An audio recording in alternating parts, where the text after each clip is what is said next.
Sa iba pang balita, malaki raw ang posibilidad ng pagkakaroon ng high-tech na uri ng pandaraya sa darating na 2016 national elections. Ito ang ginawang babala ngayon ni Vice President Jejomar Binay.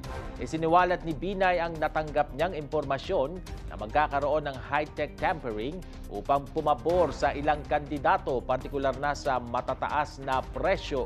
Naniniwala si Binay na ang high-tech na pandaraya ay isang uri ng pagyurak sa karapatan ng mga mamamayang makapili ng nais nilang susunod na lider ng bansa.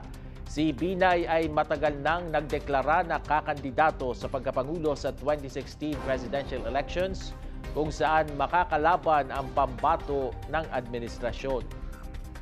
Sa iba pang pangyayari sa ika-4 na taon ng panunungkulan ni Pangulong Benigno Aquino III, patuloy na sisikapin umano ng kanyang administrasyon na panagutin ang mga sangkot sa kontrobersyal na pork barrel scam, mapa-administrasyon man daw ito o oposisyon.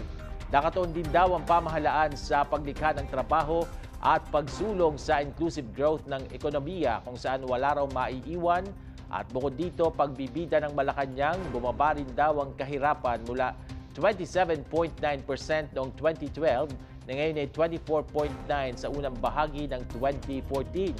Malaki rin daw ang naging benepisyo ng bansa sa Disbursement Acceleration Program ng Pangulo na liwas umano sa iniisip ng ilan laban dito. Samantala, tumanggi namang magbigay ng komento ang Malacanang hinggil sa kabuuang rating ng kasalukuyang administrasyon. We strongly believe that the DAP has benefited the country. When we had a quarter where there was a very low GDP. We implemented the DAP and it contributed to the various programs of government, to the various agencies.